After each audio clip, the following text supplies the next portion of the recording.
Correction de l'exercice 3, page 105. Colorie d'une même couleur les faces opposées lorsque le pavé droit est assemblé. Donc ici, on me donne 4 figures. On me dit que ce sont des patrons de pavé droit et on me demande donc de trouver les faces opposées. Donc dans un pavé droit, les faces opposées ont la même forme, la même dimension. Ce sont des rectangles de taille identique. Donc ça devrait être assez simple de les retrouver. Si on commence par la question A, on s'aperçoit rapidement que cette face-ci a la même dimension, a la même forme que cette face-là. Donc elles seront opposées dans le pavé droit. Les 4 autres faces ont les mêmes dimensions, donc c'est un petit peu plus dur de les repérer. 2 faces opposées ne peuvent pas avoir d'arête en commun. Donc ces 2 faces-là ne peuvent pas être opposées. Pareil pour ces 2 faces-ci. Et cette face-là, allant se coller ici, elle ne peut pas être opposée à celle-ci. Donc il nous reste comme possibilité, cette face-là et cette face-là vont être opposées. Et les deux dernières vont être opposées. Dans le B, on retrouve les 2 carrés et les 4 faces identiques rectangles. 2 faces avec une arête en commun ne peuvent pas être opposées. Donc on va en avoir une rouge et une bleue. Les faces opposées sont séparées par une face. Donc la rouge va être séparée d'une face par la verte de sa face opposée. Et la bleue, pareil, va être opposée à celle-ci. Dans l'exercice C, on retrouve nos 2 carrés. 2 faces ici qui se touchent, qui ne peuvent pas être opposées, une bleue et une rouge.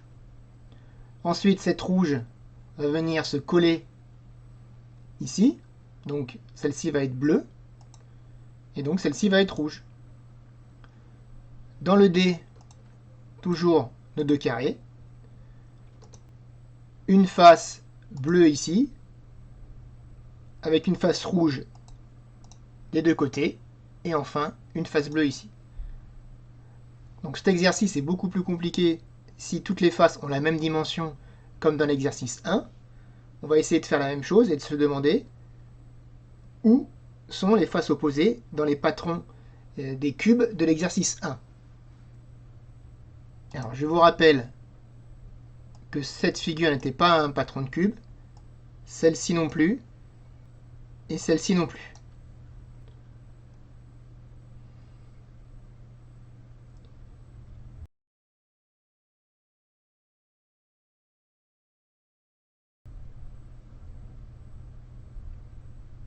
Je vais commencer par colorier une face en rouge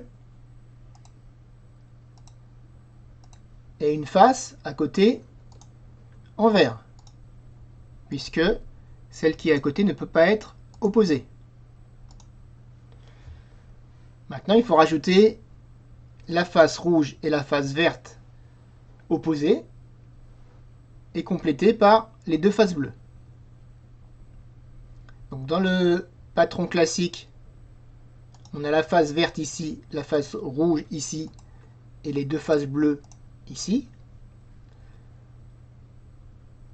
Ce patron est quasiment identique au patron E, avec les 2 faces bleues sur les côtés, les faces rouges et vertes au milieu.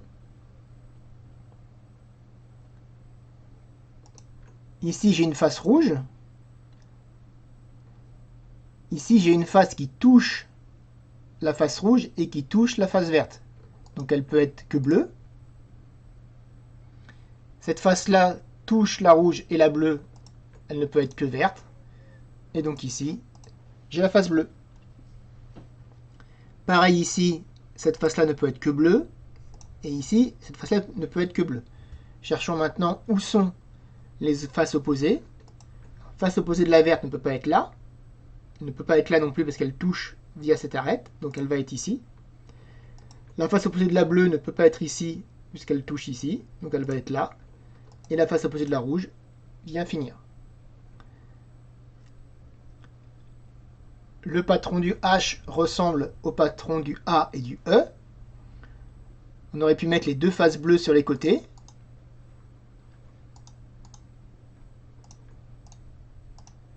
Pour avoir la même configuration, avec au milieu une alternance de faces rouges et de faces vertes.